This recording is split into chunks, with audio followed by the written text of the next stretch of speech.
안녕하세요. 세상의 뉴스를 모아서 엑기스만 뽑았습니다. 구독과 좋아요는 영상 제작에 큰 힘이 됩니다. 지금 시작합니다. 안녕하세요. 오늘 저희가 함께 살펴볼 자료들 정말 다양합니다. 네, 그렇죠. 정치적 긴장감부터 시작해서 AI, 교육, 노동시장 변화. 맞아요. 그리고 테슬라나 엔비디아 같은 특정 기업 분석까지 정말 광범위한데요? 이 복잡하게 얽힌 정보들 속에서 저희가 핵심을 좀 뿜어내서 명확하게 전달해 드리는 게 목표죠. 네. 여러분이 공유해 주신 소중한 자료들을 바탕으로요. 2025년 9월 31일 지금부터 함께 자세히 파고들어 보겠습니다. 먼저 지정학적 상황부터 시작해 볼까요?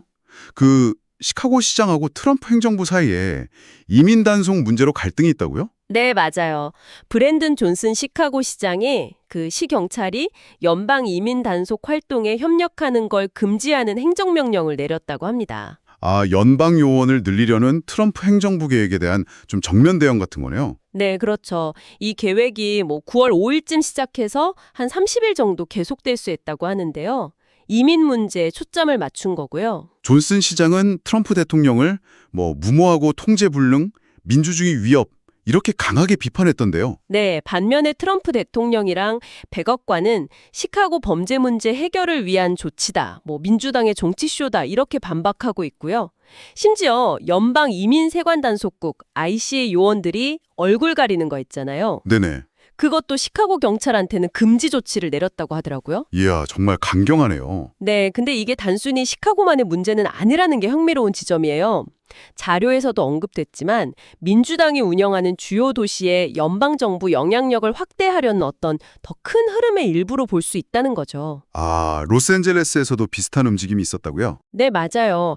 트럼프 행정부의 강력한 이민 정책, 특히 대량 추방 계획 같은 게 있잖아요. 네. 이런 게 시카고나 일리노이주처럼 연방 이민 단속 협력을 거부하는 소위 성역 도시 정책을 가진 지역하고는 계속 부딪힐 수밖에 없는 거죠. 트럼프 행정부 영향력이 이민 문제 말고 다른 데서도 나타나고 있나요? 그럼요. 예를 들어서 상하이 협력기구 정상회의 관련 기사를 보면요. 미국이 인도 상품에 50% 관세를 부과하니까 50%요? 와. 네, 그러니까 모디 총리가 중국이랑 시진핑 주석하고 관계 개선을 좀 모색하게 만들고 있다? 이런 분석이 나와요. 미국의 정책이 다른 나라들 관계에도 직접적인 영향을 주는군요. 그렇죠. 또 다른 중요한 건 연방준비제도, 그러니까 페드의 독립성 문제예요. 이사 해임 시도랑 파월 의장 공격하는 거요? 네, 맞아요. 트럼프 대통령이 리사쿠 기사 해임하려고 하고 파월 의장 비판하면서 금리를 엄청 내리라고 압박하고 있죠.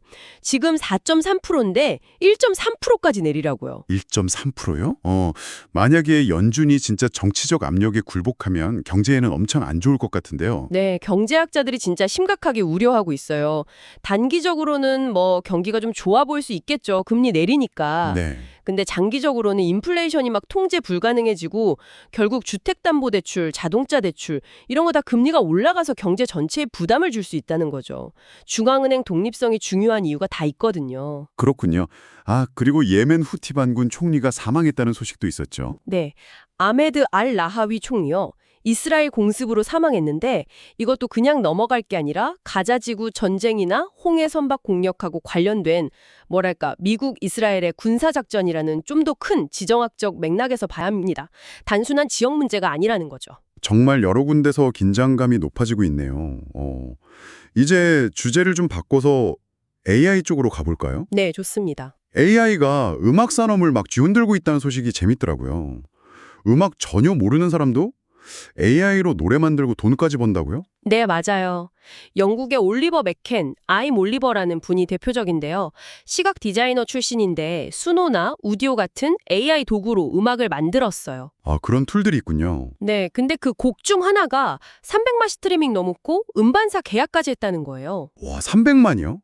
대단하네요. 심지어 벨벳 선다운이라고 아예 노래, 가사, 앨범 아트까지 전부 AI가 만든 가상구립도 나왔고요. 그러니까 음악 창작 문턱이 엄청 낮아진 거죠. 이게 창작의 대중화 같기도 한데 근데 부작용도 있지 않을까요? 저작권 문제라던가 뭐 AI 슬로피라고 하던데 저품질 컨텐츠가 막 쏟아지는 거예요. 정확해요. 벌써 소니, 유니버설, 워너 같은 큰 음반사들은 수노나 우디오 상대로 저작권 침해 소송을 걸었어요. 아, 소송까지 갔어요? 네. 자기들 음악이 동의 없이 AI 학습 데이터로 쓰였다는 거죠. 음악가들 사이에서도 의견이 갈려요. 어떤 분들은 막 반대하는 침묵 앨범 내고 그러는데 케이치 부시나 애니 레녹스 같은 분들이요? 네, 1,000명 넘게 참여했죠. 반면에 will.i.am이나 팀발랜드 같은 아티스트들은 오히려 AI 기술을 적극적으로 받아들이고 있고요. 근데 AI 음악 만드는 게 그냥 버튼만 누르면 뚝딱 나오는 건 아닌가 봐요? 네, 그게 또 흥미로운 점인데 생각보다 공이 많이 들어가요. 맥켄 같은 경우는 노래 한 곡 만드는데 100개 버전까지 만들기도 한대요. 100개요? 네, 다른 창작자는 뭐 8시간, 9시간 쏟아붓기도 하고요. 특히 AI가 쓴 가사가 좀 뭐랄까 진부하거나 뻔하다는 평이 많아요. 아, 네온, 그림자 이런 단어만 계속 나온다거나? 네, 맞아요. 어떤 사용자는 extra corny, 그러니까 좀 심하게 유치하다 뭐 이렇게 표현하기도 했더라고요. 그래서 많은 사용자들이 그냥 직접 가사를 쓰거나 엄청 수정한다고 해요. 아, 아직은 인간의 감성이나 창의성까진 따라오기 힘든 거군요. 그렇죠. 아직은요. 교육 분야에서도 비슷한 양상인데요. AI 도입이 활발하지만 여기도 기대랑 우려가 같이 있어요. 네, AI가 뭐 새로운 백과사전이 될 수 있다 이런 기대도 있던데요? 네, 그래서 교사 10명 중 6명이 이미 AI 도구를 수업에 활용하고 있다는 조사 결과도 있고요. 예를 들면 인스트럭처의 캔버스랑 오픈 AI가 협력해서 만든 뭐 LLM 기반 과제 기능이라던가 아, 학습 관리 시스템에서요? 네, 아니면 텍스트 음성 변환 같은 거 있잖아요. 시각장애나 읽기 어려움 있는 학생들 도와주는 접근성 도구들 이런 건 확실히 유용하죠. 미국 영부인이아는 대통령 AI 챌린지나 교사 AI 연수 투자 같은 국가적인 움직임도 있고요. 하지만 위험성도 크잖아요. 학생들이 AI로 부정행위할 수 있다는 우려. 뉴욕시 교육부가 초반에 챗GPT 금지했었죠? 맞아요. 그런 걱정 충분히 할 수 있죠. 또 Character.ai 같은 챗봇이 애들 정신건강에 안 좋을 수 있다는 소송 얘기도 있었고 네. 특정 장애, 예를 들어 말더듬이나 억양 같은 걸 AI가 잘 인식 못하는 기술적인 한계도 있고요. 그리고 교육 불평등 문제도 심각할 것 같은데요. 돈 없는 지역은 AI 접근도 어렵고 교사 훈련도 부족할 테고요. 네, 그게 정말 심각한 문제죠. 재정 여건에 따라 교육 격차가 더 벌어질 수 있다는 거. 일부 교육자들은 AI가 너무 의존하게 만들어서 스스로 학습하는 능력을 떨어뜨리는 목발이 될 수 있다, 이렇게 비판하기도 하고요. 그럼에도 불구하고 미래 사회에서는 AI 활용 능력이 중요해질 거라는 반론도 만만치 않죠. 그렇죠. 애리조나 주립대 전문가처럼 어차피 피할 수 없으면 잘 쓰는 법을 가르쳐야 한다. 이것도 일리가 있죠. 그런 맥락에서 재밌는 현상이 있던데요. 아까 그 한국 유튜브 채널 자료 얘기인데 Z세대 젊은이들이 오히려 AI가 하기 힘든 직업으로 간다고요. HVAC 기술자 같은 거요. 네, 맞아요. 냉난방 공조 기술자 같은 숙련된 육체 노동 기반의 전문 기술직이요. AI가 음악 같은 창의적인 분야나 화이트칼라 일자리까지 넘보는 상황에서 역설적으로 AI가 할 수 없는 인간의 손기술, 전문 기술의 가치가 다시 주목받고 있다는 분석이죠. 와, 정말 흥미로운 지점이네요. AI 시대의 직업관 변화랄까? 자, 다음으로 경제랑 기업 소식 좀 볼까요? 엔비디아 실적이 또 사상 최고치를 찍었는데 매출의 39%가 딱 두 곳의 익명 고객한테서 나왔다는 게 좀 특이해요. 네, 커스터머 A랑 커스터머 B라고만 돼 있죠. 이들이 OEM이나 시스템 통합업체 같은 직접 고객이라고 하는데요. 이렇게 매출이 몇몇 고객에게 집중되는 건 분명히 위험 요인이긴 하죠. 그렇죠. 그 고객들이 구매를 줄이면 실적이 확 꺾일 수도 있으니까요. 네, 근데 또 다른 측면에서 보면 이 고객들이 데이터 센터 구축에 엄청난 돈을 쏟아 부을 수 있는 그러니까 현금 동원력이 아주 좋은 기업들이라는 점은 긍정적인 신호이기도 해요. 아, AI 인프라 투자를 주도하는 핵심 기업들이라는 뜻이군요. 그렇죠. 그리고 엔비디아 데이터 센터 매출의 한 절반 정도는 마이크로소프트, 구글, 아마존 같은 대형 클라우드 회사들, 즉 간접 고객들로부터 나온다는 점도 생각해야 하고요. 그러니까 수요 기반이 아주 좁은 건 아니라는 거죠. 다른 경제 소식으로는 미국 정책 변화 때문에 유학생 수가 줄어서 대학 재정이 어렵다는 얘기도 있었죠. 아까 그 트럼프 행정부 이민 정책하고도 연결되는 것 같고요. 맞습니다. 특히 유학생 의존도가 높고 재정 상태가 좀 약한 중소규모 대학들이 타격을 받고 있다고 해요. 비자 발급이 늦어지거나 이민 정책이 강화된 영향이 복합적으로 작용한 걸로 보입니다. 이게 단순히 대학 재정 문제로 넘어서 미국의 연구 역량이나 국제적인 영향력에도 장기적으로는 영향을 줄 수 있는 문제예요. 전기차 시장 얘기도 해보죠. 미국에서 세금 공제 끝나고 나서 판매가 좀 둔화될 거라는 우려가 나오는 가운데 충전 표준이 테슬라의 NACS 방식으로 통일되면서 좀 혼란이 있나 봐요. 네, NACS, North American Charging Standard죠. 이게 표준이 되면서 기존의 다른 방식 쓰던 차주들은 어댑터를 여러 개 사야 하는 불편함이 생기는 거죠. GM 고객들 사례가 언급됐고요. 네. 근데 이런 과도기적인 상황에서도 테슬라 차에 대한 수요는 여전히 아주 강하다는 점도 봐야 해요. 아까 그 한복 유튜브 채널 자료 다시 보면 LA나 오스틴 같은 주요 도시에서 신형 모델 Y 재고가 반경 200마일 안에 아예 동이 났다고 하더라고요. 재고가 없다고요? 와. 네. 9월 말에 보조금 마감 시한이 다가오니까 주문이 몰리면서 9월에는 기록적인 인도 물량 폭주가 예상된다 이런 분석까지 나올 정도예요. 수요는 여전히 뜨겁다는 거죠. 테슬라 관련해서 LA의 문연 테슬라 다이너 얘기도 재밌던데요. 일론 머스크 팬들의 성지가 됐다고요? 네, 그렇죠. 머스크를 둘러싼 논란은 많지만 팬덤은 정말 강력한 것 같아요. 물론 그 식단 때문에 소음이나 교통 문제가 생겨서 이웃들은 불만이 많다는 점도 있긴 하고요. 양면성이 있죠. 그렇군요. 아, 그리고 마지막으로 파키스탄에서 큰 홍수가 나서 200만 명이나 피해를 봤다는 안타까운 소식도 있었어요. 기후변화랑 인도 댐 방류가 원인으로 꼽힌다고요. 네, 이 소식도 그냥 따로 떨어진 뉴스가 아니에요.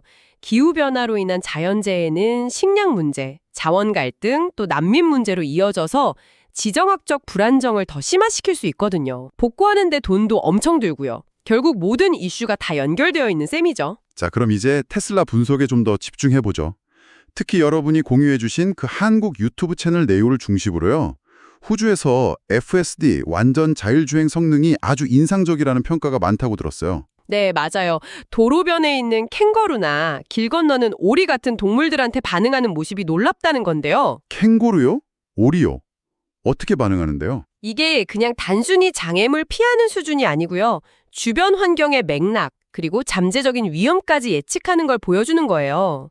예를 들면 도로 옆에 캥거루가 있으면 얘가 갑자기 뛰어들 수 있잖아요. 네, 그렇죠. 그걸 미리 생각하고 속도를 살짝 줄인다거나 길 건너는 오리가 놀라지 않게 아주 부드럽게 감속하면서 지나가는 식이죠. 와, 정말 사람처럼 생각하고 운전하는 느낌인데요. 버전 13인데도요?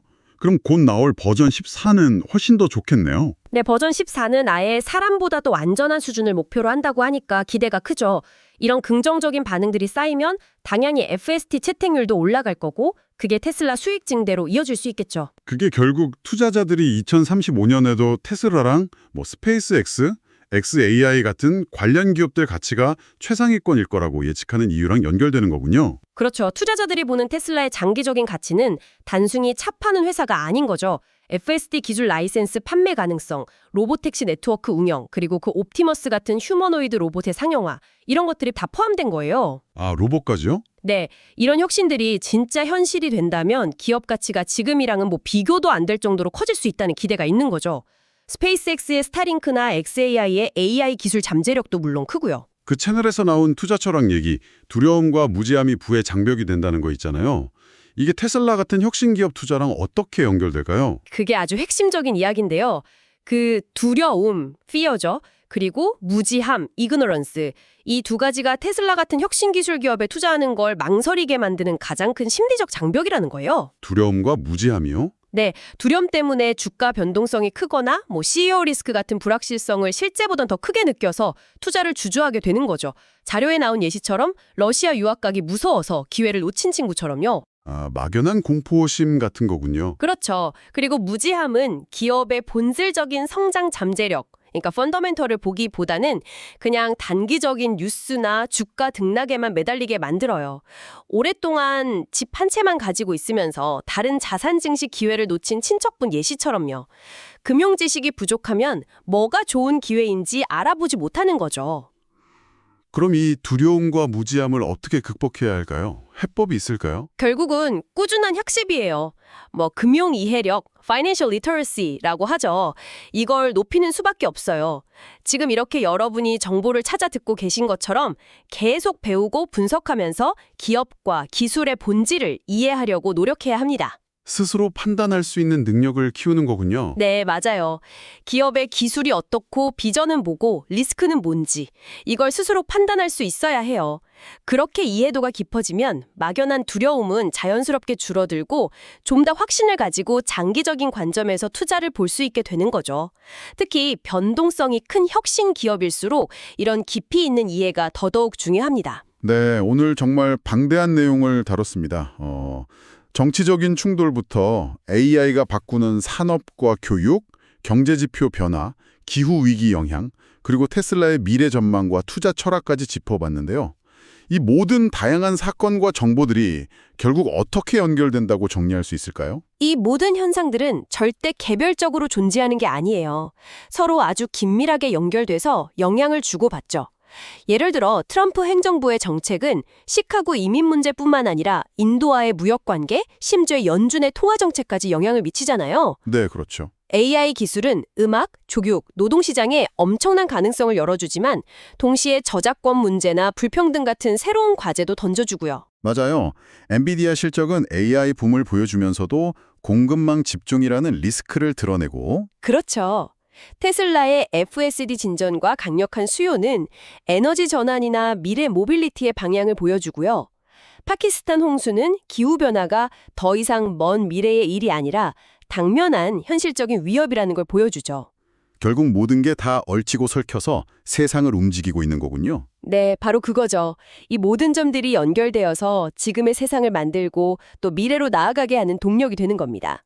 자, 마지막으로 오늘 나눈 이야기들을 바탕으로 여러분께 함께 생각해 볼 만한 질문을 하나 던져볼까 합니다. 네, 좋네요. 아까 Z세대가 AI가 대체하기 어려운 기술직, HVAC 같은 분야로 이동한다는 분석이 있었잖아요. 네, 있었죠. 그리고 AI는 음악 같은 창의적인 영역이나 전문직까지도 빠르게 확산되고 있고요. 그렇다면 앞으로 한 10년 후쯤이요. 우리 사회에서 가치 있는 일이라고 여겨지는 것의 기준은 어떻게 변할 수 있을까요? 그리고 어떤 기술이나 능력이 AI 시대에도 변함없이 중요하게 여겨질 정말 대체 불가능한 인간 고유의 경쟁력이 될까요? 여러분도 한번 깊이 고민해 보시면 좋겠습니다. 오늘 소식을 마칩니다. 구독과 좋아요 감사합니다. 행복한 하루 되세요.